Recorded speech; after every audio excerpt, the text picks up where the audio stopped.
Show me my spy cameras. Show me what Midnight is doing. He is watching TV? Aren't you supposed to be working on your campaign? Why are you wasting time? Where are you going now? The convenience store? You have things to do. You couldn't stop for soda later? Oh, no. This is ridiculous now. You are playing with the little doll man instead of working on your campaign. Why are you avoiding it so much? Get it done already. Oh, it's embarrassing.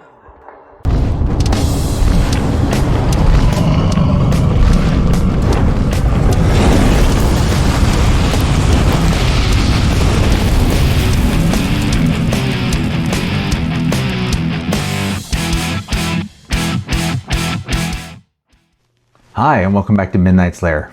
My name is Eric, Midnight, whatever you wish. Ever sat down to prep for a game and stared at the screen?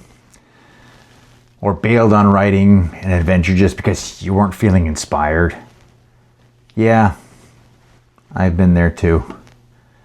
Today we're talking about something that hits all of us. Creative blocks. And how to push through them, whether you're a GM, a player, or an RPG designer. Stick around. I'll be right back. The block is real. There was a time when I went without running a game for years, maybe a decade or more. And it's hard to recover from that, and it's hard to get the juices going again. I guess I stopped because I had a series of short, uninspired, and I felt failed RPG campaigns. And although the desire never left me, I didn't think I had it in me until recently, and I decided to try and pick that mantle back up and, well, document my efforts with this channel. But creative droughts happen to everyone, especially when we put pressure on ourselves to always be clever, original, epic. I don't think there is such a thing. I don't think you can be original or epic. I mean, yeah, I guess it's possible. But originality mostly comes from doing things things that have been around for a long time, but doing them in a new way or seeing them with a new lens. Taking two things and mashing them together so that they make something new. But something purely original, that's hard. And epic, well, I don't think it's the GM's job to make it epic. I think he lays the groundwork to make it potentially epic, but I think it's the players who end up making it epic. Now, there's all kinds of triggers for creative block. Fear of disappointing your players. I know I felt that one. I felt that one a lot, actually. And that's probably the biggest thing that kept me from playing for many, many years. I was worried that I'd try again and I'd either lose inspiration or it wouldn't be well received, or I don't know. I was making up all kinds of things in my head. And I know with some people, it can be trying too hard to top the last storyline they've done. You know, how do I beat that? I mean, that was fantastic. Your players are all raving about it, and you're like sitting there going, oh my God, how am I ever gonna top that thing? Anything less than that's gonna seem like blasé, and they won't enjoy it. That worm gets in your head and then eats away at you. And then there's something I've got a bit of right now, real life exhaustion. These episodes aren't coming out nearly as often as I'd like because life's just getting in the way. And let alone prepping for my campaign. To be honest, I have the time, I just don't have the energy at times. And I think I'm not the only GM of my age who suffers from that. Another big problem, and I know I suffer from this, or at least I did, I'm hoping I don't anymore, was perfectionism. Everything had to be perfect. You had to have a well-drawn map. You had to have your notes all typed up. You had every contingency mapped out in advance. You had the NPCs planned out. You knew what voices you were going to use for them. You knew what street corner they were living on. Over prep and perfectionism go hand in hand. And it can kill you. It can kill your desire to keep creating and can keep playing. It just saps the energy out of you creatively and physically and mentally. And another one that can do it for you, and has been going around a lot lately, is comparison to other creators. I mean, there's a lot of talk about the Matt Mercer effect, where players are going into games that GMs are running for them, and they're expecting the GM to be of the same quality as Matt Mercer. Now, there's a lot of argument whether or not Critical Role is scripted. I have a hard time believing that, considering there's dice involved. And when there's dice involved, you can't script the dice. And the dice are going to lead things off the rails. So it might be slightly scripted. They might have an idea where they're going, but I don't think it's scripted. And I think that overall, I think that he is probably a very good GM. But I don't want to be compared to him. I want to be compared to me.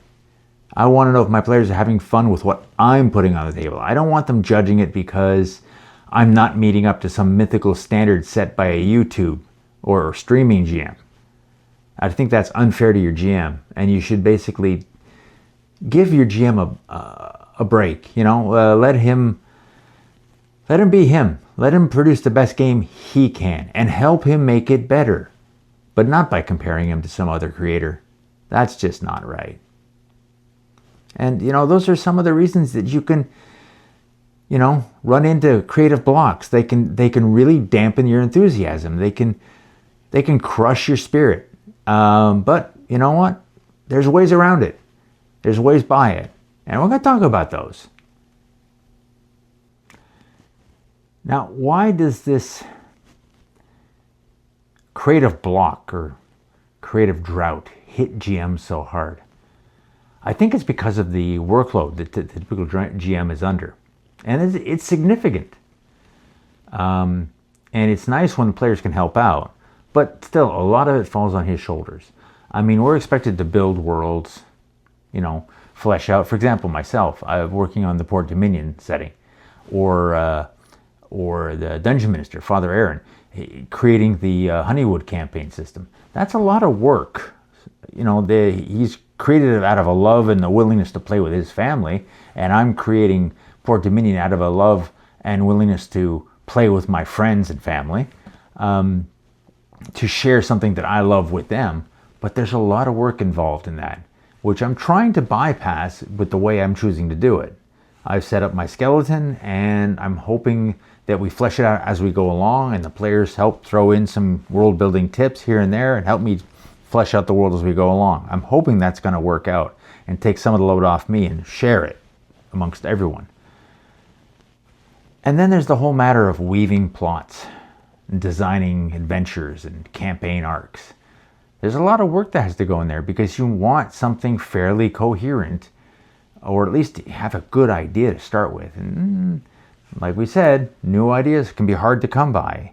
But finding the right two things to mash together, or finding the right idea, it can take a lot of work. You can burn a lot of cycles. And you can feel like, nah, that's been done. Oh, they'll see that coming a mile off. Oh, they'll guess this. And then, you know, the whole adventure is going to go down the tubes because they've seen this before. So, yeah, that drive for originality combined with the necessity to weave stories, you know, and set up plot lines week after week or month after month, depending on how often you play, it's a large load, and it can lead to burnout. And you can run out of things. You can, you know, hopefully temporarily, run out of things to say. And then running combat. Now, as some of my friends know, I am what they call mathematically challenged, to say it nicely. You can literally, it's embarrassing to admit, but I'll admit it. You can throw a handful of dice in front, just D6s, just throw them down, and it will take me forever to add them up. I've learned over the years to add them a little more quickly, but adding dice, my brain just checks out. There's a switch that doesn't connect, and I can't do it. And my friends will attest to that. So running combat for me is a chore. It's a mental chore. And I try to keep it moving as quickly as possible. And some systems allow you to run combat more smoothly than others. But running combat is always a juggling act, because you want to make sure that every player gets their little slice of time. They don't feel like they're left behind, that they get to do what they want to do, and that you respond to it in the proper way, and that they feel that you're being fair and just without being too easy on them. There's a lot of juggling that goes on during combat. So that's, that can burn you out, and it can, after you fought 20 goblins, how many times are you going to fight 20 goblins or 20 of anything before it just gets stale? I think probably the best way to do that is to change the environment or have terrain that makes it more challenging. But yeah, there's a worry in GMs that, combats become stale after a while. And you don't want the combats to be stale. You want them to be interesting. And players seem to have this need and drive to have at least one combat a session. I don't know why. I mean, I could play a game with no combat in a session and I'd be perfectly happy, but that's me. That's not other players. So you have to cater to your various players. You have to give them a chance to shine in combat, as well as in other situations. And it can be hard to come up with the proper mixture, the proper recipe to do that. That's a lot of, again, more mental load on the GM. And eventually the ideas start to, I've done that a million times, I've done this, so it can get very difficult. Improving the NPCs. That, for a lot of GMs, can be a great deal of trouble. They get uncomfortable, or it's like, how many guys with a Scottish brogue can I do? Quite a few, I'll tell you, actually. But that can be challenging, because they want to make each NPC unique, engaging, memorable, and coming up with those personalities. That can be difficult. So yeah, there's a lot of, and you try to be everything to everyone at the table. And you're literally being everyone and everything in the world. So there's a lot there. That's a lot of a mental load. It's a lot of hats to wear. So there's no wonder that creativity starts to flag over time. But, there are ways to spark the creativity and get it back. And the players can help in that too, by encouraging the GM, say, hey, look, we love your GMing, we just like playing with you. It doesn't have to be a showstopper every game. You're going to have off games, you're going to have on games, but we're just here for the experience. And that is something every GM wants to hear. Hey folks, we're finally here. I'm going to give you a set of focus tools to help break through creativity blocks. Now, this is not an extensive list by any means, but it's enough to get you started. If you're having trouble coming up with adventure ideas, or characters, or dungeons, or whatever, one tip you can use is to either create for yourself, or find one online, prompts or prompt generators that will help you come up with ideas. Now, there's all kinds of these for writing, but they can be repurposed very easily to serve your adventure writing. One I found for the fantasy genre out there is called Here Be Taverns, I believe it's called. Also, there's a lot of prompt generators and adventure generators found in many adventure game books. One I've heard numerous times recommended for fantasy is Knave's Second Edition. Apparently that book is a treasure trove of tables that you can use to design almost any fantasy adventure. Won't give you the maps per se, I think, but it'll give you an adventure hook, it'll give you the name of the place, it'll give you names of the NPCs, it'll give you months, it'll give you everything. Another one that I've heard very well recommended is the Tome of Adventure.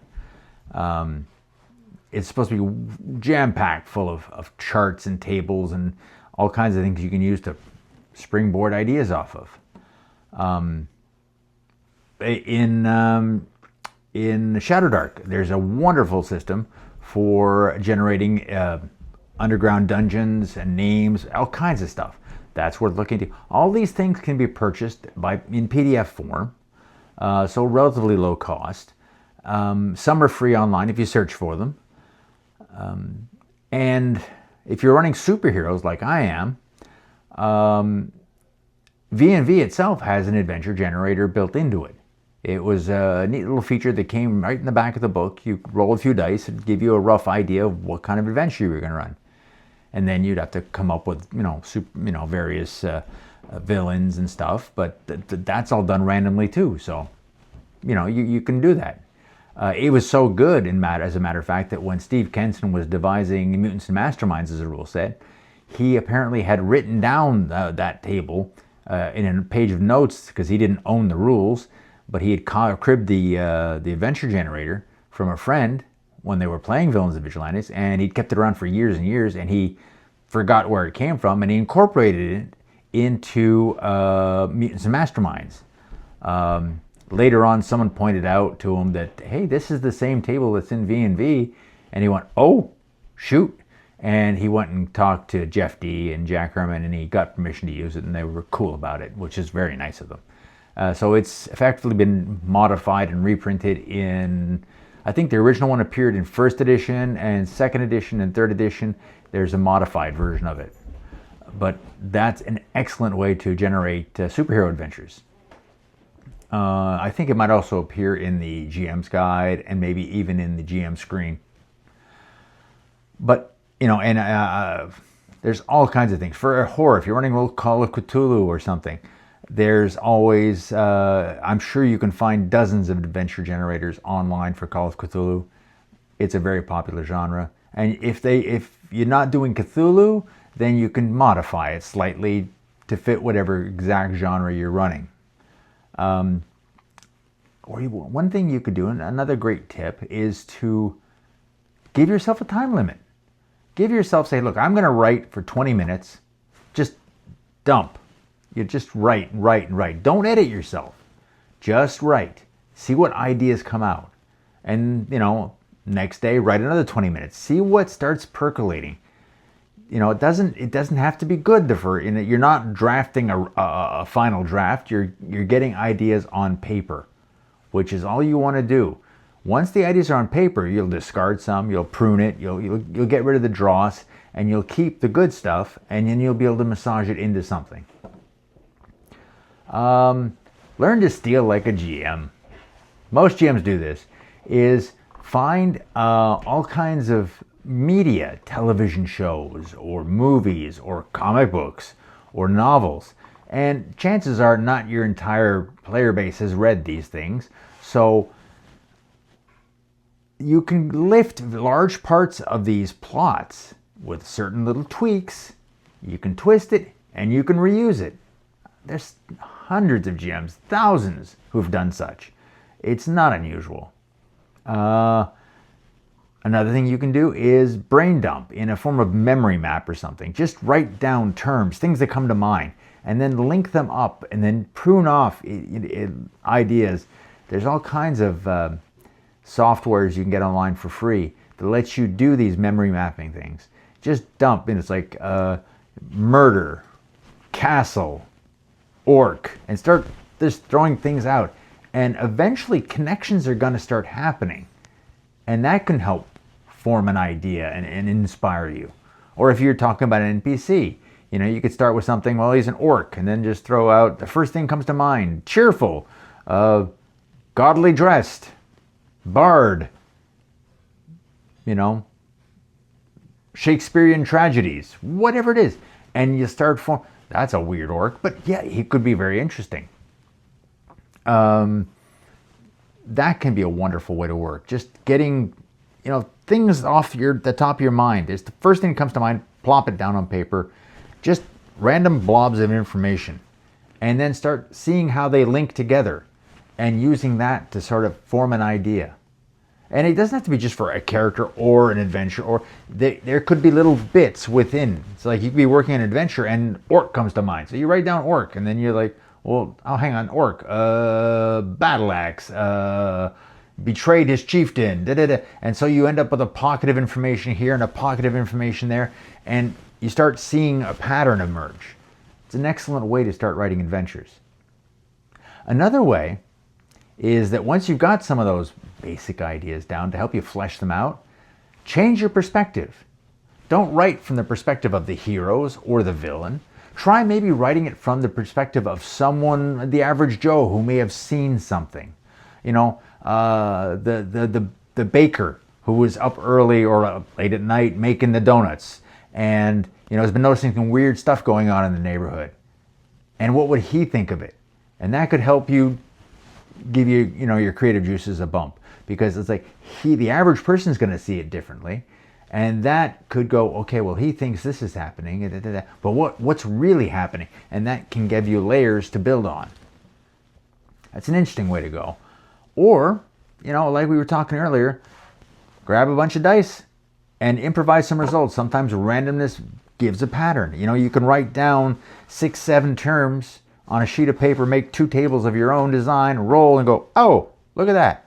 One excellent tool you could use is many of the solo RPG products have these tools built into them to generate adventures and to make decisions, and those can be wonderful things. One wonderful one is the Mytic GM Emulator. I cannot remember the publisher, but I think the author's name is Tendy, I think. I'll have to look that up. I'll put it in the notes. But that is a big old tome of information that is multi-genre. They can help you come up with these ideas. I mean, they're designed for solo play, but why not use them for designing adventures? That's fantastic. And lastly, reuse and remix stuff that you've done in the past. If you're coming back to GMing from a long hiatus or a semi-long hiatus or whatever, reuse some of the stuff you've done before, twist it, change things. You can bend it out of shape so that it's not recognizable anymore, but it still makes a coherent story. And if you're new to GMing, well, if you've played before under a GM, borrow some of their plots, twist them, bend them, spindle, mutilate them, fold them until they don't resemble anything anymore. But it's like you ran through an adventure with a GM and he's like, I didn't like the way that ended. Well, write a new ending. I didn't think the orc was a believable villain. Well, change the villain. This is all stuff that can be done. And it's all stuff that can be used to inspire you and break out of those ruts and those creative blocks. Just throw random spaghetti at the wall and see what sticks. That's sometimes the best way to do it. It sounds almost too simple, I'll be honest, but it works. Brainstorming, using random prompts, using a time limit, all these things, and sometimes in conjunction with each other, can lead to spurts of creativity. Sometimes it's really just the act of sitting down and trying to do it, because we often procrastinate. I know I do, as you may have seen. And if you procrastinate, you never engage. And if you don't engage, nothing will ever get done. But sometimes when you sit down and you begin to engage, ideas just begin to flow. I recently spoke with one of my friends, and just the act of writing up characters, he was helping design a new Excel spreadsheet for our game, or the V&V game. And as a result, he wrote up some random NPCs and was rolling dice. And he said it sparked all kinds of ideas in his head, gave him all kinds of enthusiasm. And he was like, it was hot. He was, he had stuff coming up. He had stuff coming up for his campaign, which has been on hiatus for a while. But lethargy set in, life set in, and the enthusiasm cooled down. And now he's having to find the impetus to reawaken that energy again. And I said, here's something I suggested to him, was when you're doing that, I don't know what kind of computer you have, but all computers have a method of recording. Most computers have a webcam on them these days, or your phone even. Don't write it down. When you've got an idea and you're writing and you don't want to forget it and you want to keep your enthusiasm up, you know what you do? You film yourself, you talk to your webcam, you record yourself so you can see the enthusiasm you've got. You can hear it in your voice. And when you listen back to it, you either go, that's damn goofy, but I like it, or that was terrible, I can do better. But you'll get the energy that you were projecting at that time. And that can reinvigorate you. If not, it's an interesting document, you know, it's maybe form the basis for your own YouTube channel. So try some of those. And if you thought of any others I haven't thought of that you might recommend, please put them in the comments. I'd love to know them because I could use them too. I really could. And I'm sure everyone else could use them too. So if you would share them with us, we'd really appreciate it. And remember, this applies to players too. Players get creative blocks. It's not just GMs. You know, you could be players, get stuck on your backstory or your role-playing direction or how you can contribute at the table. You know, there's a lot of things that even players can trip up on. You know, here's a tip. Use a one-word personality description trait as your guide to your next session. You know, pick reckless. And my mission tonight is to just show the reckless side of my character. Or maybe curious. Today, my character is going to exhibit his curiosity. And use that to guide you through the adventure. See where that leads you inside. It'll probably make for some very interesting role play. And remember, you don't always have to be brilliant. You just have to play. So, at the end of all this, you don't need a perfect plan. You just need a plan. And the courage to play it out. Pick one of the tools I described and try it out. And tell me what worked for you. If this episode helped unstick your brain, hit like, subscribe, drop a comment about your favorite trick or your go-to trick, and then go out and be creative and play. All right, folks, I guess we'll call that one done, and I'll see you in the next one.